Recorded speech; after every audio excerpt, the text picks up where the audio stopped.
The fluorescent lights in the Winslow County Courthouse always hummed at night.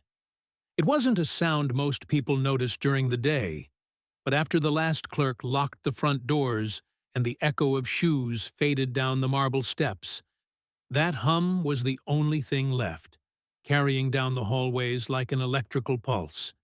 Harold Miller had learned to live with it. He'd worked in this building for 20 years, every weekday evening, and the routine had settled into his bones the way the dust settled into the corners of the baseboards. He didn't think much about the job.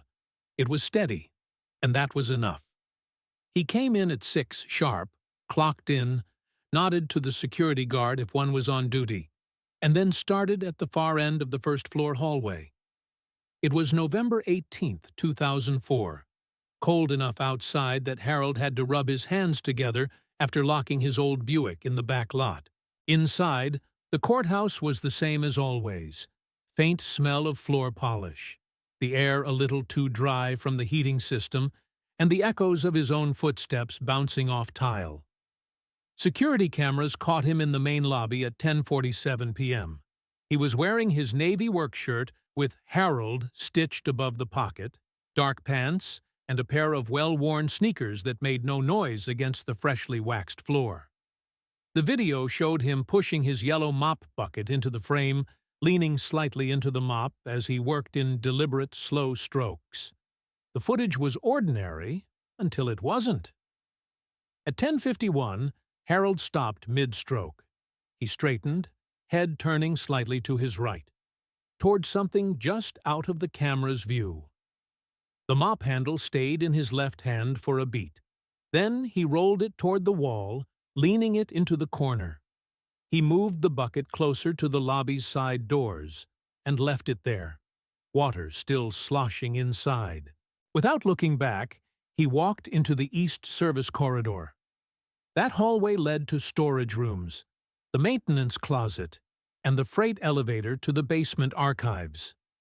It was rarely used at night except by staff. The camera didn't cover the corridor. That was the last time anyone saw Harold.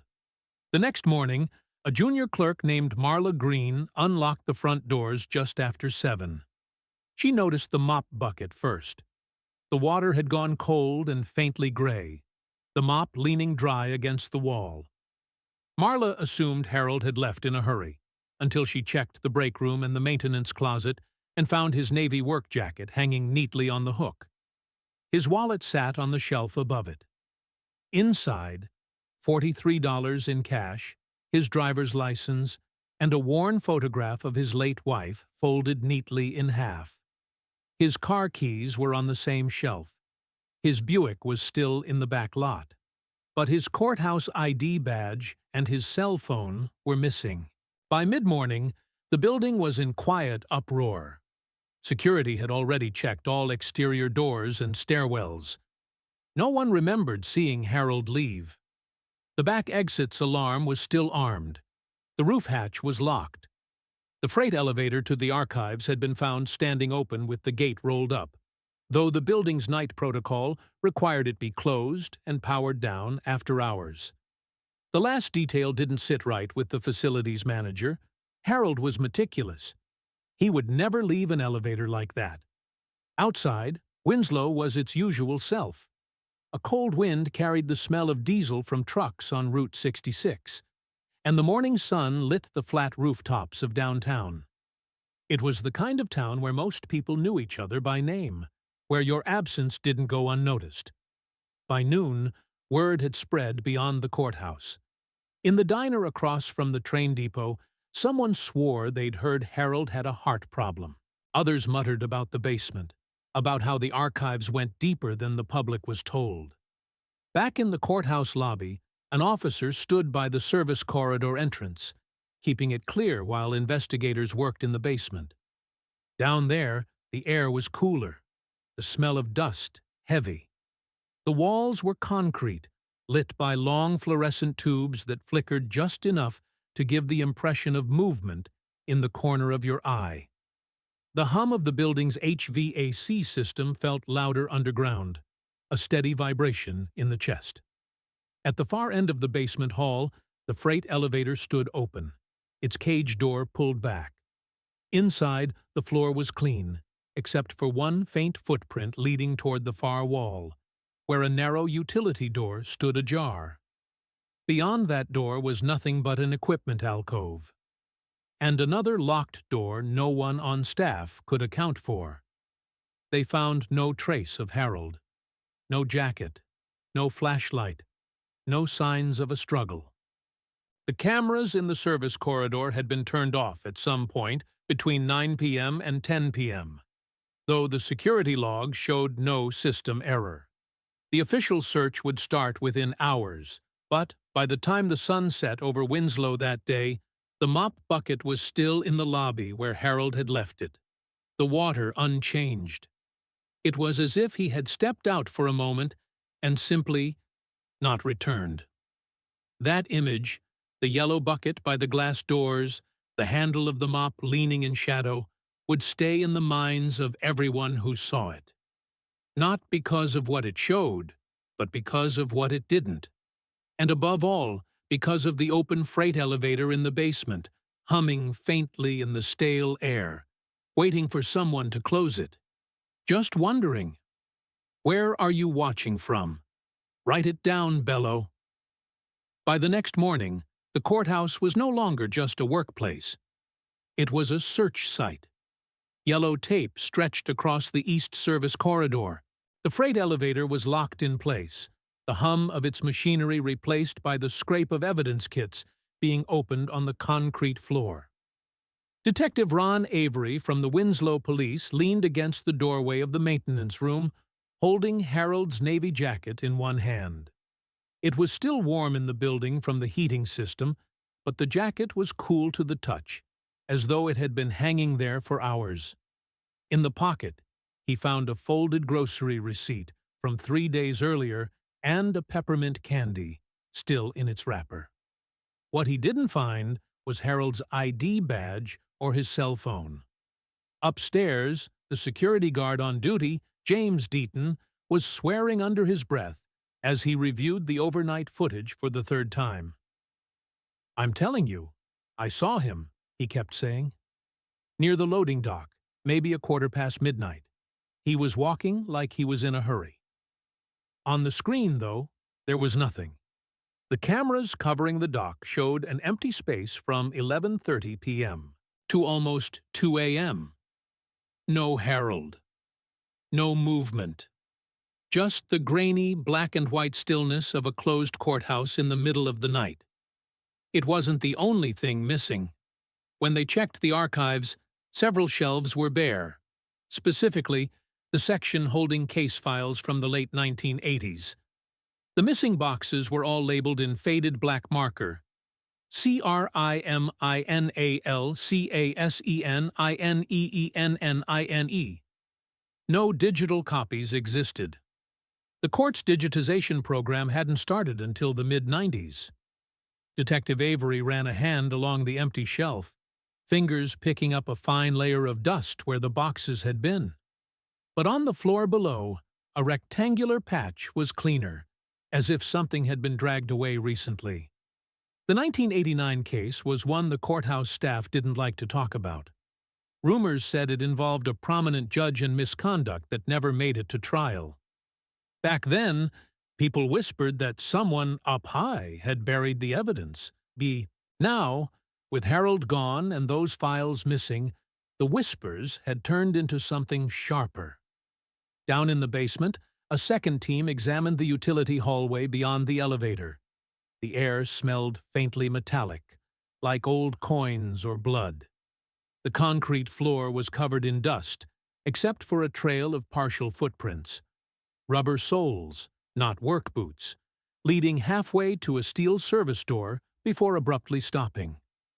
When they opened that door, expecting another hallway, they found only a cramped storage alcove stacked with paint cans and a busted dehumidifier. No exit. No sign Harold had been there. It was as if whoever left those prints had vanished mid-step. The FBI's field office in Flagstaff sent 2 agents that afternoon, citing the combination of a missing person and stolen federal case materials. They spent hours mapping the courthouse, comparing camera coverage to entry points.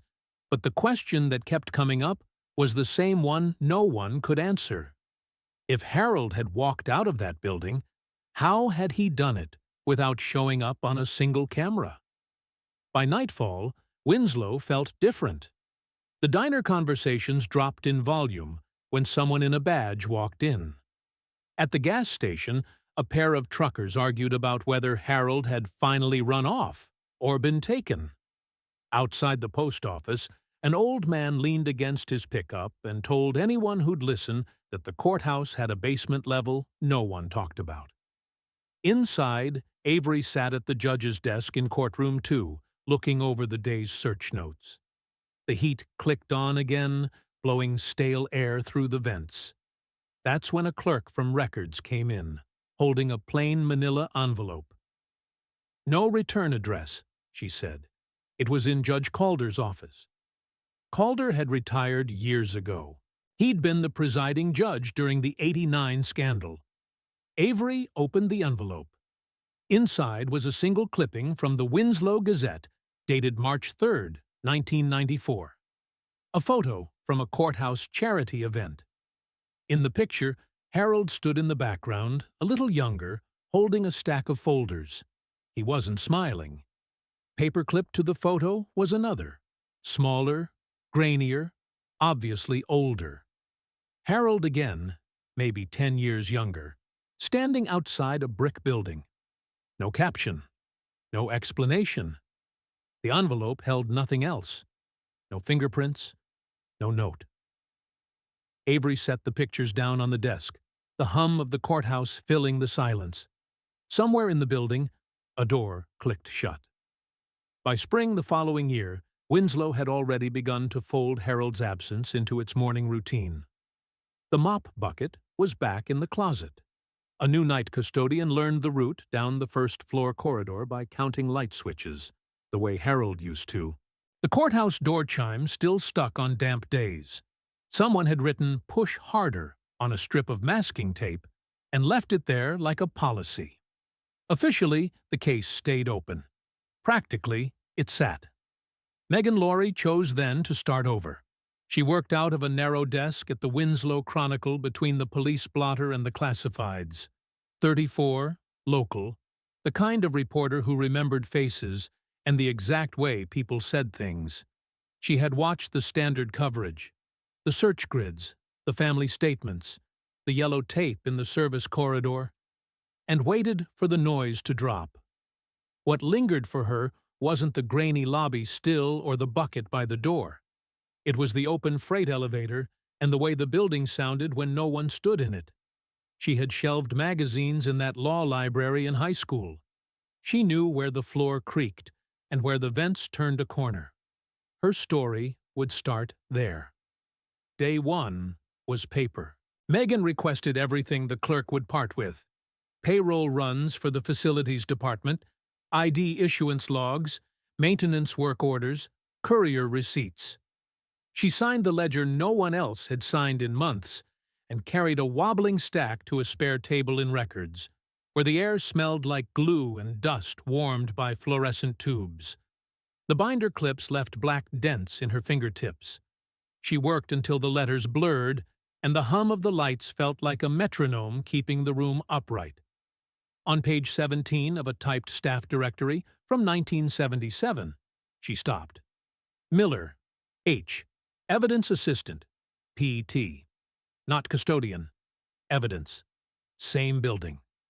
That sent her up 2 blocks to a single wide where Carl Benton lived with his daughter, and a TV that stayed off unless the weather demanded it.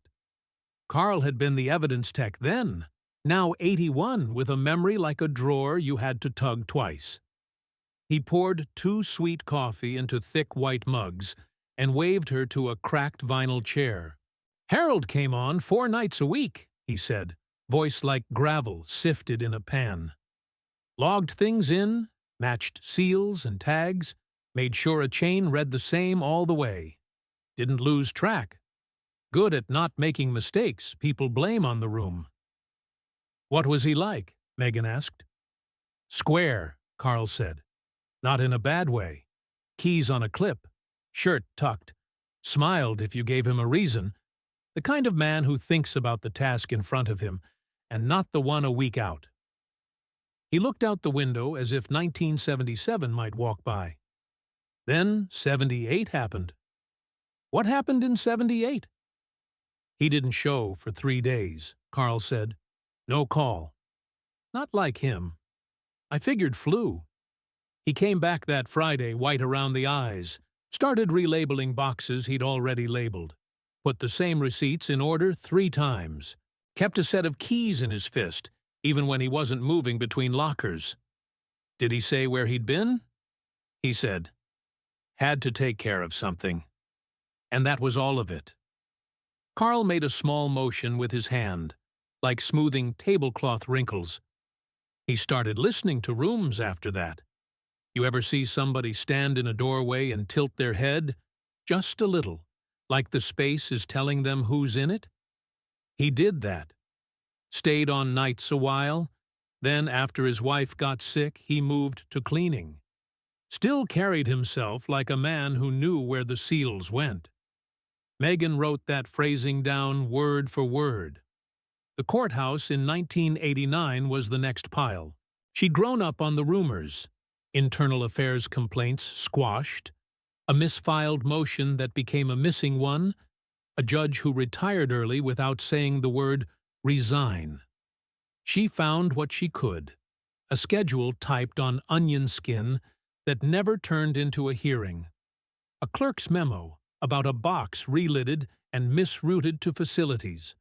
A typed list of case codes, including 3 that matched the shelf ghosts detectives had found empty the night Harold vanished. CR 89-147, CR 89-155, CR 89-162. The sequence read like a number whispered through a locked door. The HR box, brown banker's cardboard with one handle torn, labeled in red marker Personnel 1980 to 1989, gave her another piece. Tucked under an old insurance form lay a memo from 1985. ID card renumbering. New format. Old badges to be turned in and destroyed. Facilities to confirm. Names typed in columns, signatures in blue ballpoint next to each. Harold Miller signed twice. 1 line for evidence, 1 for custodial. 2 numbers, 2 histories. That made her go looking for badge skeletons. The facility's supervisor, Pete, who'd learned to keep his mouth shut once reporters started knowing the names of mop vendors, gave up the basement locker keys because she asked like a person who knew which doors might stick, and because she promised to put things back. The hallway was 10 degrees cooler than upstairs. Dust hung like an idea that hadn't decided to settle. 1 locker held mop heads, another a cracked bucket, a third spare bulbs wrapped in newspaper from 1996. The 4th's handle had been painted the same beige as the wall and polished by hands that didn't want to be remembered. The first key didn't fit. The second did. Inside, a shallow metal drawer unit repurposed from a desk. Top drawer stuck until she jostled it the way metal asks. Under rubber bands turned brittle, and a roll of film with no label lay a laminated rectangle the exact weight of a habit. Winslow County. H. Miller. The photo showed a younger face than the 2004 still 1980s tie knot, hair closer cropped. The bottom corner read 1985. The badge number was not the one in Harold's time card profile from 2004. Under the badge, someone had tucked a half page from a form letter, the kind with a state crest and a line for R.E. State v. Harker, et al., one of the 1989 numbers. A thumbprint had greased the margin years ago and dried there like a bruise. Megan took photos and put everything back where she'd found it because the story needed the building to keep trusting her. She wrote the first feature for A Quiet Sunday, The Man Before the Mop. It laid out the evidence room job, the 1985 renumbering, the 1989 case codes that read like a roll call. She called Carl's detail about listening to rooms, the behavior of a careful worker. She didn't float theories. She asked questions and let the layout do the arithmetic. The phones at the Chronicle rang the next morning. Most calls were familiar. Folks remembering Harold at the diner counter, a former bailiff insisting the basement did not have secret tunnels, even as he told her where the old steam pipes once ran. Two were different. The first was a woman who sounded like she had sand in her voice. "I worked records in '90, she said, without giving her name. "We were told to stop mentioning the Harker file. Not to misplace, just to stop mentioning. It felt like when you look for your glasses and they're on your head." The second came late, after the office lights were off and the copy desk had gone home. Megan was at her kitchen table with a legal pad, the badge photo thumbtacked to a corkboard above, when her flip phone buzzed and skittered across the formica. Blocked number. She let it ring twice, then answered. At first, there was only the line. Not quite silence. Not quite a room. Then a man spoke. Voice flattened like someone had learned to press the life out of it. "You're looking in the wrong place," he said. "Who is this?" Megan kept her voice low like it might change what he did next. A small pause. The sound of breath held and let go through a nose. Somewhere behind him, a mechanical tick she knew and wouldn't admit she knew until later. "He never left the building that night," the man said. Not a threat. Not comfort. A fact. Delivered like a package you didn't sign for because it didn't need your name. The call ended. No click. Just the absence where a body had been. Megan sat with the phone to her ear until her apartment settled back into itself. The refrigerator's motor, the neighbor's TV through the wall, the whistle of wind under a badly sealed window. She looked at the 4 items pinned above her desk. The 1977 directory entry, the 1985 badge, the renumbering memo, the list of 1989 case codes, and understood the part of her that had wanted to measure distance by highway miles had been wrong. The map she needed was inside the building, not exit routes, negative space. The next morning she was waiting at the courthouse doors before records opened. The clerk handed her a key to a storage room that still smelled like toner and old coffee. Megan took the stairs because the elevator felt like a question. On the landing between floors, where the paint changed color and the air shifted temperature, she stopped and listened without meaning to. Rooms tell you what they remember if you stand still long enough. Down here, the courthouse sounded exactly like a man holding his keys in his fist, so they wouldn't jingle. She followed that sound. If this story touched you, even a little, let me know in the comments. I read them all. The Grand Canyon in early autumn has a way of shrinking a person. Even before you see the water, you hear the wind pulling at the cliffs, smell the dry heat lifting off rock that's been sunburned for centuries. Most people stay on the main paths, the paved arcs that hug the rails near Mather Point or Desert View. But a man named Curtis Hale, 49, from Henderson, Nevada, had wandered away from one of those approved curves on a weekday morning in September 2016. He was alone, picking his way along a narrow, half-wild track that curved behind a cluster of junipers. The park map hadn't marked it. He followed it anyway, liking the quiet. He'd stopped to adjust the ferrule on his hiking stick when the tip jammed under a slab of loose shale. As he pried it loose, the rock gave way in a clatter, spitting down a scatter of pebbles, and something that landed with a sharper sound. Metal on stone. Curtis crouched. Half buried in the dust lay a laminated badge, edges catching the light through a crust of grit. He turned it over in his palm. Winslow County Courthouse. H. Miller. The photo was a slightly younger face than the one Megan Laurie had seen 1,000 times on grainy local news B-roll. Laminate uncracked, ink unfaded. It looked like it could have been dropped last week. Curtis didn't know Harold Miller, but he knew news. 12 years ago, the man had vanished from a locked courthouse an hour from here. The search had been statewide. The badge in his hand belonged in a file box, not on a hidden path 50 yards from a canyon edge. Back at the ranger station, they logged the find, tagged the location coordinates, and called the Coconino County Sheriff's Office. By the next morning, the badge sat in a plastic evidence envelope, and by the afternoon, Winslow police had called Megan. She drove out 2 days later. The sky over the south rim was a hard, rinsed blue. The air thinned as she walked from the lot to the overlook. She asked Curtis to show her the path.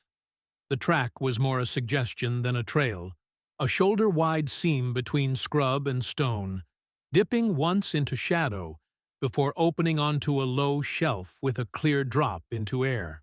Here, the canyon was less postcard, more labyrinth. Jagged shelves stacked in rusty tiers, pale green threads of mesquite and juniper clinging where they could. The badge could not have simply ended up here. Someone had carried it. When she got back to Winslow, she called a contact in Flagstaff PD who owed her a favor. The print report came the next week. One partial latent on the laminate's back, not Miller's. The match was old, but solid. A man named Raymond Voss, flagged in the FBI's Integrated Automated Fingerprint Identification System in 1993 in connection with an interstate fraud case out of New Mexico. No conviction. Case dropped. Last known address, unconfirmed. The official reaction was all downplay.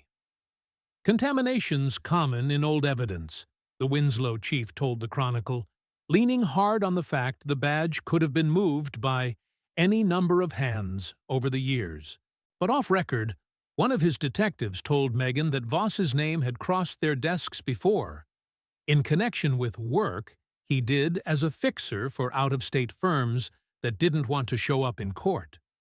No record tying him to Miller, but enough to make a person keep the name in mind. What unsettled her wasn't the name. It was the condition of the badge. She'd seen property tags after a year in open air. Faded, curling, brittle. This one's laminate was still tight to the card, metal clip unpitted. It had not spent 12 desert winters waiting for a tourist from Henderson. That night, she sat in the Chronicle archives room with the courthouse blueprints from 2004 unrolled in front of her. The Grand Canyon was 200 miles from Winslow. Harold had not been a man for travel. She kept coming back to a thought she didn't want to put in the paper. The badge's presence there implied he had been moved, and moved under control. But to what end? And why leave the marker behind? She started pulling county survey maps from the years leading up to his disappearance. Most were folded, creased at county lines. One, thick, stiff paper, had no fold lines at all. On it, in a faint red grease pencil, a tiny X marked a section of the canyon rim.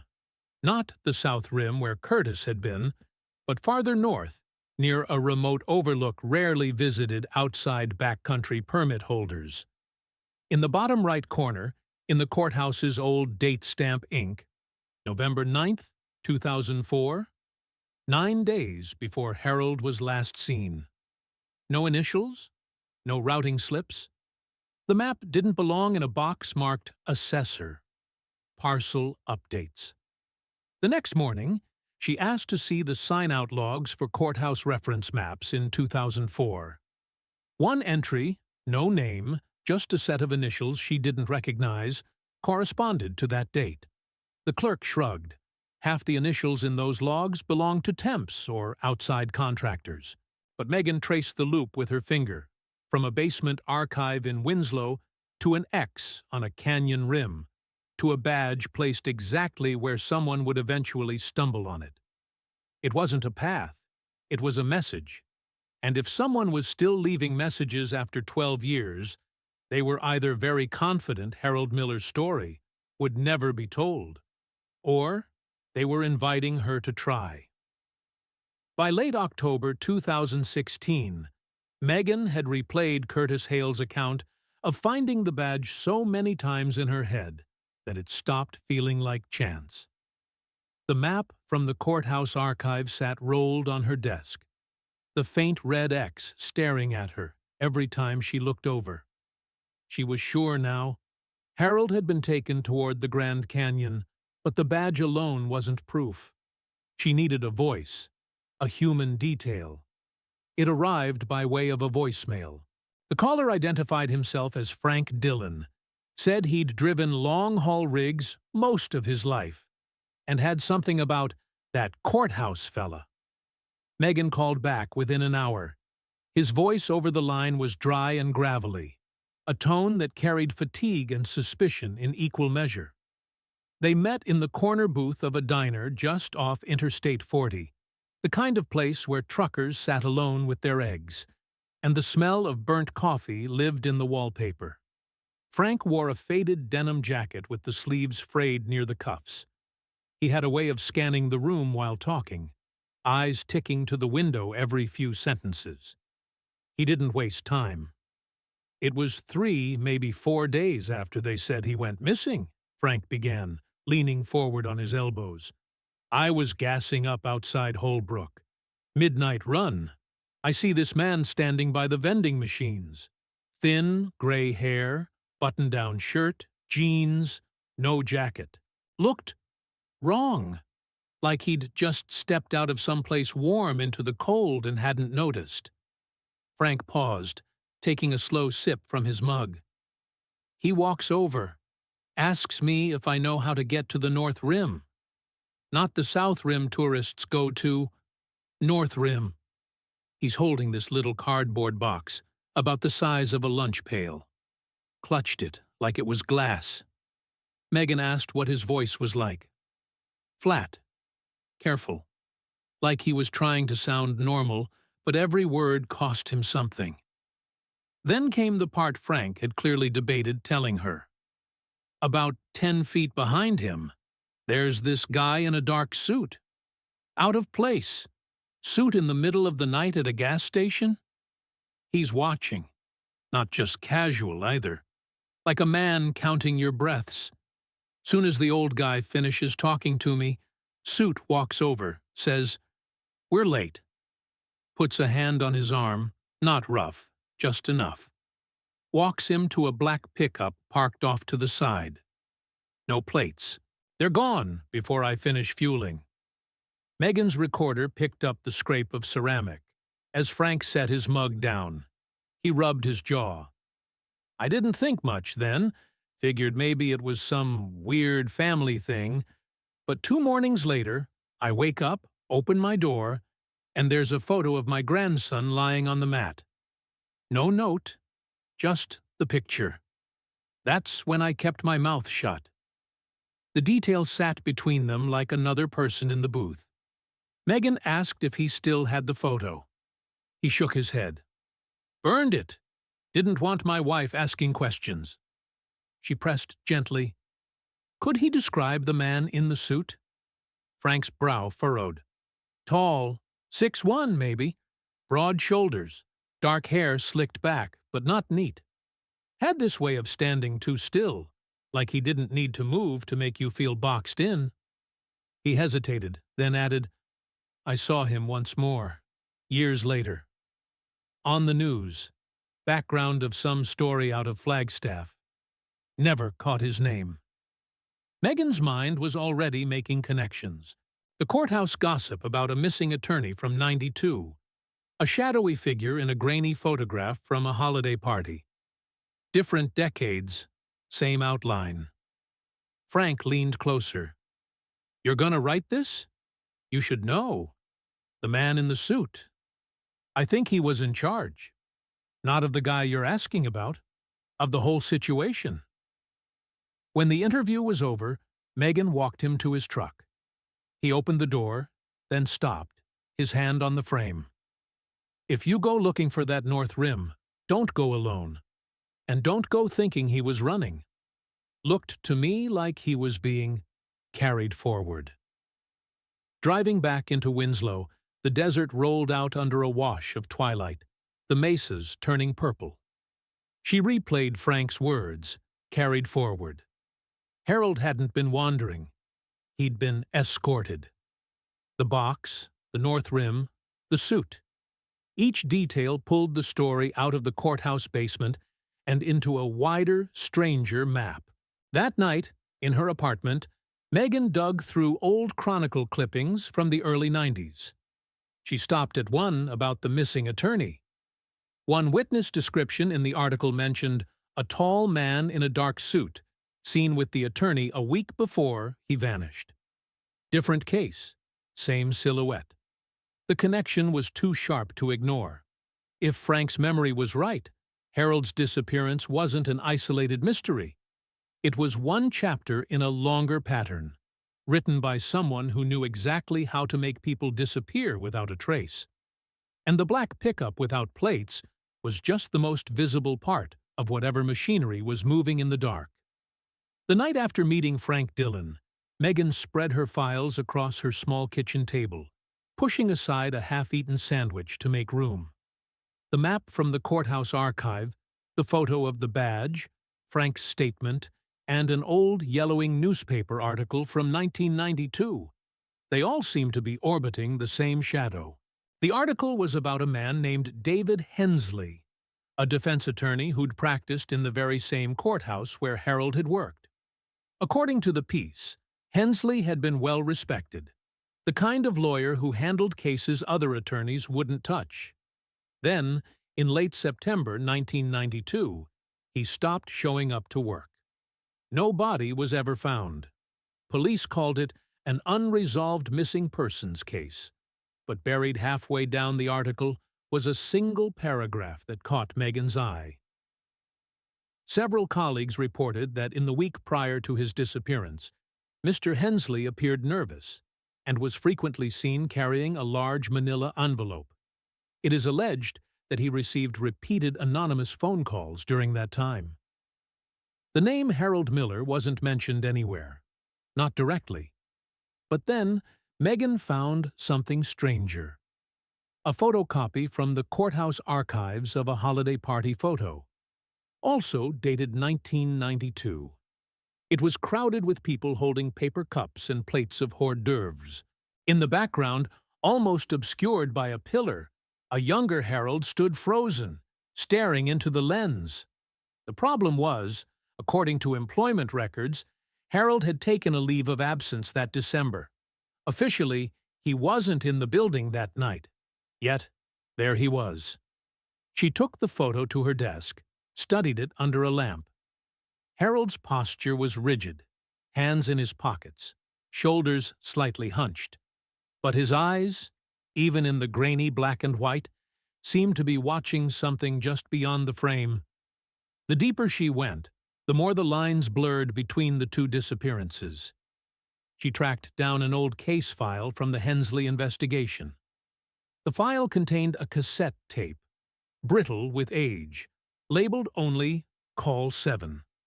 She found an old player in the newsroom's storage closet, brushed off the dust, and pressed play. Static hissed, then a click, and a man's voice, low, measured, filled the room. "You'll do what we say," the voice told Hensley. "You saw what happened to Miller." Megan froze. The date on the tape's evidence log was September 20th, 1992. Harold Miller had been alive and working in Winslow that day. So who, in 1992, was Miller to this man on the phone? Was Harold involved in something long before the night he disappeared? Or had his fate been set in motion decades earlier? The voice on the tape continued, unhurried. "Keep the envelope with you until it's time. You'll know when." The call ended without Hensley speaking a word.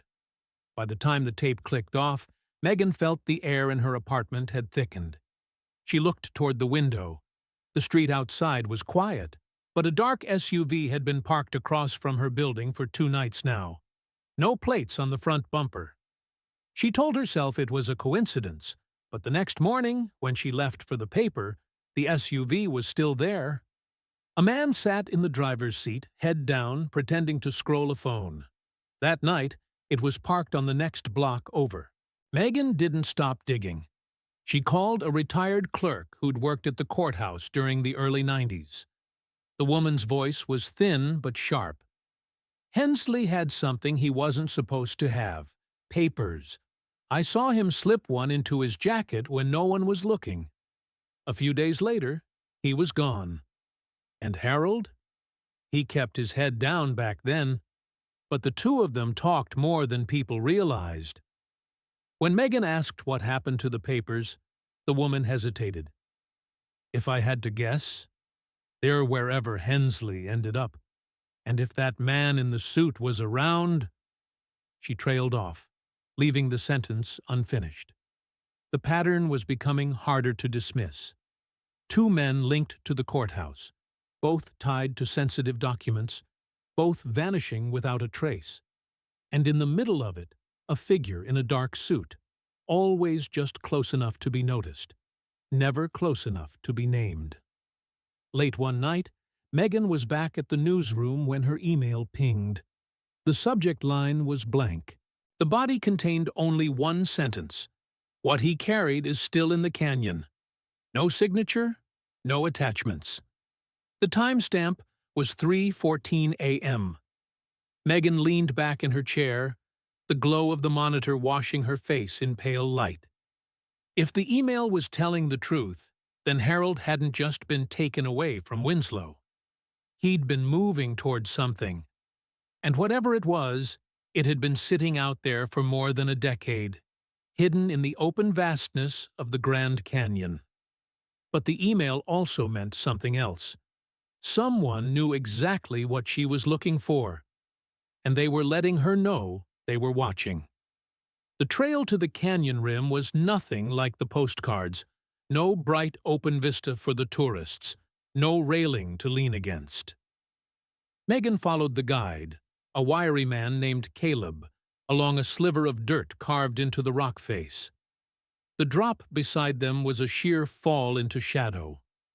The November air was thin and sharp, carrying the smell of cold stone and something faintly metallic. It took nearly 3 hours to reach the coordinates marked on the old courthouse map. They stopped in the lee of a boulder where the wind cut back. From there, the landscape folded in on itself. Ridges layered like waves, their colors muted under a cloudy sky. Caleb pointed to a darker seam in the rock about 30 yards ahead, almost hidden behind a tumble of sandstone. "That's new," he said. "Or at least, new since the last time I came out this way." The opening was barely wide enough for a person to slip through. Megan ducked under the overhang, her palms brushing gritty stone. The air changed immediately. Cooler, damp, smelling of ash and something sour. The beam from her flashlight caught the low ceiling and walls pocked with old soot. Inside, the space was cramped, just tall enough to crouch. Near the back wall lay the remains of a fire ring, blackened stones and the ghost of burnt wood. A couple of rusted tin cans were scattered nearby, their labels long gone. Caleb's voice came from behind her. "Someone stayed here a while. That fire's not a one-night thing." Against the far wall, half buried under dust and fallen rock, Megan spotted a bundle. The fabric was stiff with age.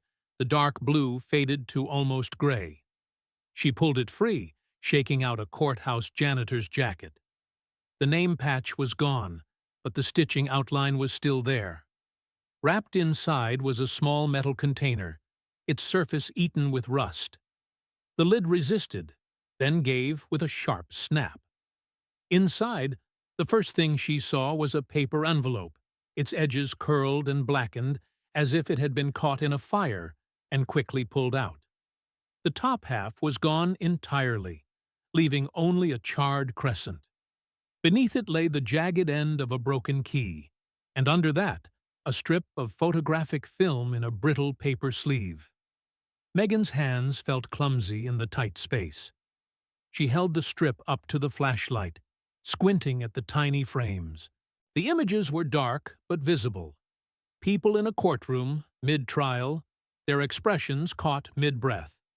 She recognized the old interior of the Winslow courthouse. One frame made her stop breathing. A younger Harold stood near the back wall, wearing a collared shirt instead of his uniform. Beside him was a man in a dark suit, face turned just enough to catch the light. Megan had never seen him before, yet something about his presence, the stillness, the way everyone else in the frame seemed unaware of him, pulled at her stomach. Another frame showed something stranger. The angle was outdoors, wide and sunlit. Behind two men in conversation, the canyon opened up in the exact shape Megan had seen when she first stepped into this hidden alcove. She turned the strip over, reading the date scratched into the sleeve. 1991. She looked around the cramped walls again, suddenly aware of how far they were from the nearest marked trail. The place felt wrong. Not ancient and forgotten, but suspended, as if it had been waiting. Caleb had been quiet for a long time. "You see this?" he asked softly. She turned. He was holding something small between his fingers. A cigarette butt, fresh enough that the paper was still white where the filter met the tobacco. The scent of stale smoke was faint, but unmistakable. Megan's pulse climbed. "How far to the nearest trail?" 4 hours, Caleb said, "and that's moving quick." The wind shifted outside, carrying a sound that could have been stone shifting, or feet on gravel. Neither of them spoke for a long time. Then Caleb tucked the cigarette into his jacket pocket like it was evidence, and they backed out of the cave without turning their backs to the darkness. Far above them, the sky was a pale, cold gray, the kind that told you night would come fast. And somewhere in the stillness of the canyon, someone else had been there. Not years ago, not months, but recently enough to leave smoke in the air. The results came back faster than Megan expected. 2 days after she handed the contents of the container to a contact in Flagstaff, the call came in just after midnight. The voice on the other end was tense, stripped of any small talk. "The paper wasn't old," he said. "That envelope? Manufactured in 2006. That's 2 years after Miller disappeared." She sat up in bed, the dark pressing close around her. "You're sure?" "I'm not guessing. The watermark's from a print run they stopped using in 2007. Which means whatever was in that envelope got there when he was still alive. Maybe longer. It wasn't the kind of fact you could file away neatly. It shifted the shape of the story she'd been building for years, from a clean disappearance to something slower, more deliberate. When she picked up the developed frames from the lab, the confirmation hit harder. One image, faint and underexposed, showed Harold looking directly at the camera, shoulders drawn tight. In the grainy light, she could see discoloration along his forearm, bruises in irregular shapes. His mouth was slightly open, mid-word, as if trying to speak before the shutter caught him. Then the image cut off in a flare of white. That night, as she sat at her kitchen table with the strip laid out on a sheet of white paper, her phone rang again. The woman on the line sounded unsure, almost embarrassed. "I heard you're asking about a man named Harold Miller." Megan didn't answer right away, letting the silence encourage her to keep going. "I worked at a little diner on 89, just past Cameron, back in 2005. I remember him. Not just his face, the way he acted.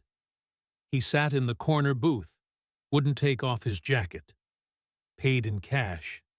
And when I cleared his table, there was this napkin, folded tight. Inside, it just said, "Tell my son not to look." No name, but I knew he'd written it. "Did you keep it?" Megan asked. The woman sighed. "I did, for a while. But a week later, my car got broken into. Nothing taken, just the glove box open, napkin gone." It was one more thread tied to the canyon, one more sign he'd been moving through that stretch of desert years after the official reports declared him gone. Then Caleb stopped answering her calls. It had been only 4 days since they'd been in the cave together. He'd sounded normal on the last voicemail. Said he was heading out to check a trail near Hance Creek and would be back before nightfall. When he didn't show for work the next morning, the ranger service went looking. They found his truck 20 miles from town, parked on a dirt pullout, with the driver's door hanging open. No sign of a struggle, no tracks they could follow more than a few yards. The cigarette butt he'd pocketed in the cave was gone. Megan felt the pressure closing in. Not the wide-open kind of danger you could run from, but the kind that moved quietly, narrowing the space around her inch by inch. Even the evidence seemed to taunt her. Every lead felt designed to point her forward, without letting her arrive. 3 nights later, she came home to find her apartment door unlocked. Nothing was missing, except for the envelope from the cave. The half-burned paper, the broken key, the original film strip, all gone. On her laptop screen, a new email notification pulsed. No subject line, no sender, just an audio file attached. She hesitated, then clicked. The recording was short, maybe 4 seconds. A man's voice, low and close to the microphone, whispering in a slow exhale, "I saw what you found." There was no click of the line ending, no background hum, just that voice, cutting clean into silence, like it had been recorded in the same dark room she was standing in now. She sat at her desk long after the screen went to sleep, the blue light gone, the reflection of the window behind her turning into a black mirror. And for the first time, Megan wasn't sure if she was still chasing Harold Miller's trail, or if it was now chasing her. The courthouse felt smaller in winter. Heat clung to the halls in a stale way, and sound traveled differently, flatter, like the building had grown tired of returning echoes. Megan signed in under a name that wouldn't raise questions and took the service stair to the basement. She'd brought a headlamp, a compact camera clipped under her jacket, and a folded printout of a facilities diagram she wasn't supposed to have. The freight elevator sat with its cage closed, an out-of-service strip half peeled at the corner, as if a thumb had worried it loose night after night. She stood in the mechanical room and listened. Fans, a compressor cycling. Somewhere, the old boiler ticked like an impatient metronome. The diagram in her pocket showed a rectangle that didn't match any wall she could see. Patch, non-load, a note left by a contractor who had done what he was asked and only half believed in lines that erased doors. The paint gave it away. Beige over beige, but the grain changed at waist height. Caulk along the baseboard had a seam with a hairline ripple, just enough for a blade to find. Megan drew the knife slowly. The gypsum gave with a dry sigh. Behind the panel, tar paper, then cinder block, then a void that carried cold air up into her face. She slipped through sideways. The space on the other side was the width of a closet and the length of a hallway. A service chase that let the courthouse move its veins behind the skin. Gravel compacted underfoot. Pipes ran shoulder-high on one side. An old cable ladder clung to the ceiling. Her headlamp pinched the dark into a tunnel instead of a room. After 10 paces, the temperature dropped a full 10 degrees, and the smell changed from cleaner and dust to concrete and something that had been wet long ago. A plywood panel with piano hinges swung away when she pressed a knuckle in the right spot. Not a secret door so much as a habit disguised as wood. Beyond it, a stair spiraled down, cast iron slick with condensation. The walls tightened. She took each tread with her hand on the rail, the metal leaving cold through her glove. At the bottom, the air lost the courthouse's recycled smell. It was bunker air, old, thick, stored. The room that opened in her headlamp was small enough to feel like a decision. A concrete rectangle with a ceiling too low to stand tall without thinking about it. A cot with olive webbing sagged against one wall. A folding table built from mismatched desk drawers held a battery radio with its back off. Screws lined up neatly beside it. In the corner, 2 crates of empty glass bottles, labels half peeled, leaned against a stack of Arizona Republic issues folded to March 2005, April 2006, June 2006. The dates landed like punches. She made herself move slow. On a nail, a blue work shirt hung sun-faded without ever seeing sun. Mill remained on the name oval. The rest had frayed to thread. On the table, beneath the radio, a spiral notebook waited with its cover bent at the corners, the imprint of a pen grooved deep through multiple pages. She didn't touch the radio. She slid the notebook free and opened to the first page, with ink. Small, neat letters. Harold's hand from the old-time cards, the same tight loops and economy. A man taught to say more than he writes, but not more than he means. May 2005. Noise upstairs. I don't make it mine. They say this is temporary. They're temporary, and mine are not the same. Paper came in a brown sleeve. I am not to read it out loud. A later page, December 2005. They took me up once. Night. Said keep eyes down. Smelled winter. Heard truck brakes like ocean. Back here, before shift ends. Her headlamp haloed sweat off her own forehead. She turned pages with the kind of care people use on the dead. April 2006. Sunday paper says the baseball is back. It is not Sunday here, unless they decide it is. I saw a boy's sneaker by the Chase. It was new. Nobody talks about children down here. They say I am safe as long as I do what they say. A line of tallies marked time on the wall by the cot, carved shallow with something that had a square edge. 5, then 5, then 5, 37 before a space. Then another set starting over. 9 cut tight together. The cot's webbing had a clean rectangle where something had lived and been lifted. A box large enough to fill both his hands. Megan saw the cave again, the cardboard edges smudged by use. Frank's description of the man who put a palm on Harold's arm and guided him to a black pickup. She turned the page. Nov 2006. They said I could go, but not the way I came in. I asked which way. They said I already knew. She stared until the letters swam. On the next sheet, no ink, just a pressure ghost. She shaded across with the side of her pencil. A sentence surfaced in a pale relief that climbed the page like the answer to a question someone had told him not to ask. Don't look for me in the hall. Her mouth went dry. The courthouse above her was nothing but halls. She set the notebook down and caught something small in the beam. A warded key, head broken clean.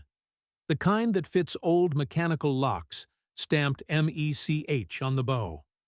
The canyon fragment in her evidence photos would mate to this one if a person believed in puzzles meant to be finished. Near it, a cigarette butt crushed in a careful circle. Filter still glossy at the edge where someone's mouth had left a faint ring. Brand band showed a blue line, recent enough that dust hadn't killed the sheen. She put it in a coin envelope without letting her glove touch the paper. The bunker had other lives written into it.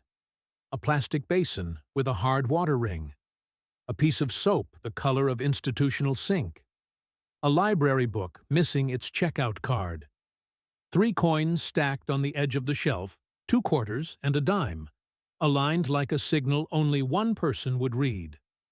On the wall, a square that had been scrubbed cleaner than the rest. If she tilted the lamp and squinted, she saw the residue of tape in the corners. Something had been hung there, and not anymore. The building spoke in other ways. Through the wall, the concrete had a thinness in one spot. She felt vibrations more than heard them.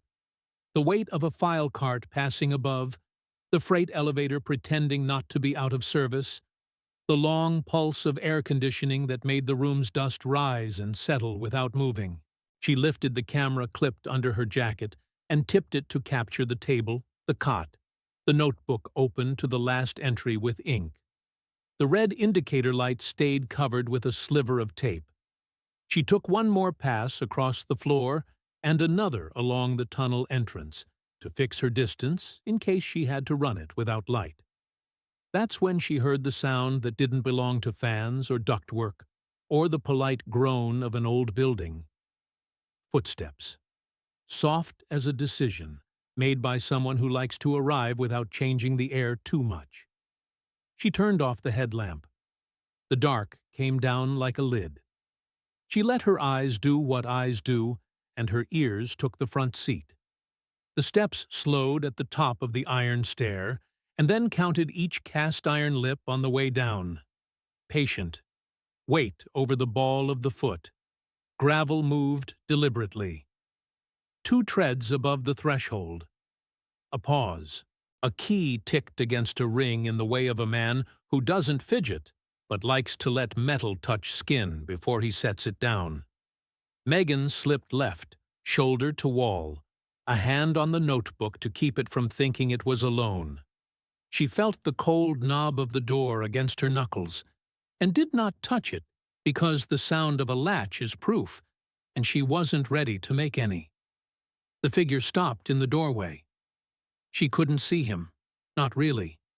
She saw the absence he made of the room. He didn't breathe loudly. He didn't speak. He stood like a person whose job is to make other people say the first word. The camera clipped under her jacket, recorded what it could. The edge of the cot in the corner of frame, the slice of doorway, a sliver of trouser hem when the figure shifted a fraction, the bottom of a coat that wasn't something a janitor owned, the shine on a shoe that belonged to stairs at midnight. A whisper came without leaning in, as if the room had been taught to carry it. Still inside. The words fell the way her anonymous text had months earlier, attached to a photo taken knee-high in a courthouse hall. The same sentence, a different room. Not a threat, not comfort, something worse. A fact given to a person who had come too far to be protected by polite lies. She moved because stillness was its own kind of answer.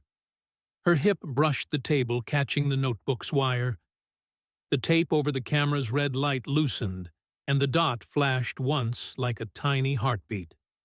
The figure reacted with the speed of someone who hasn't needed to practice in years. Her shoulder hit the shelf. A glass bottle tipped and broke with a small, surgical sound. She ducked away in reflex. The camera's clip gave. The unit slid off her jacket and landed skewed on the concrete, pointed low. The image it kept was tilted and close. Floor grit, the sway of a cord, then the doorway at calf height. A hand entered frame. Square knuckles, a ring on the right hand, the kind with a flat face that would take a seal. The hand withdrew. Keys set down out of sight. A breath taken through the nose. The shadow shifted like a man who blinked without needing to. Silence took a different shape. The room's hum left, or the ear stopped hearing it.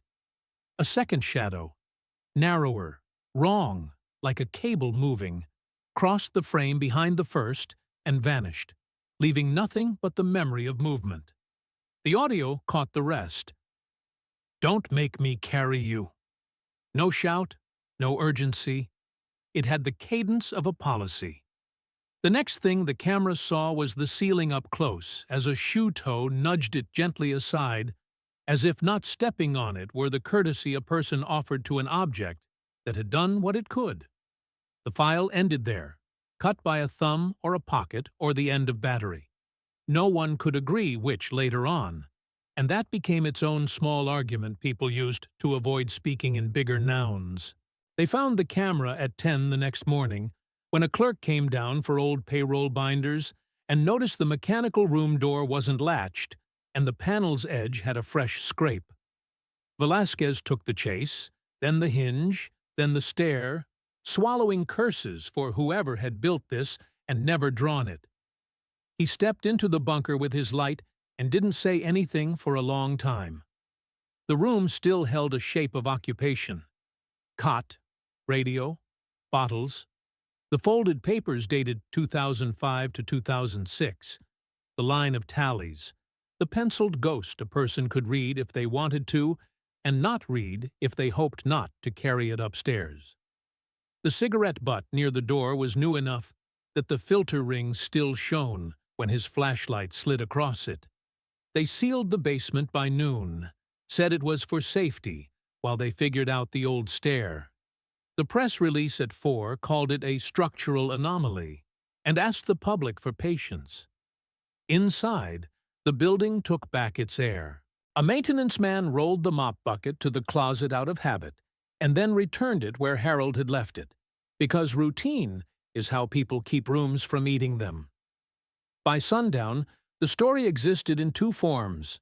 The public one, a journalist had last been seen entering the courthouse to review records. Her belongings had been recovered. Police were following leads. The private one lived in a handful of sentences shared too quietly to change anything. Her body wasn't found. Her camera was. On Velasquez's desk, a printed transcript of what the notebook had given up lay beside the camera bag. They said I could go, but not the way I came in. Under it, the pencil rub Megan had made, dark on copy paper like a bruise that hadn't decided what color it wanted to be. "Don't look for me in the hall." He didn't tell a reporter the other sentence he couldn't shake, the one she had written in her first piece and been given back in a voice she couldn't trace. He never left the building that night. Outside, Winslow folded into itself.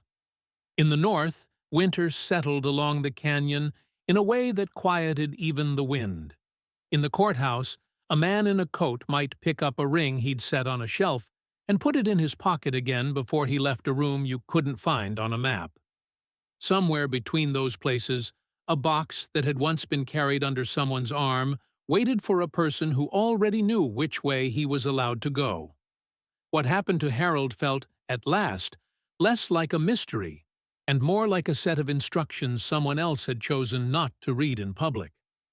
What happened to Megan felt like the cost of asking the building to speak for itself. And the badge in the canyon?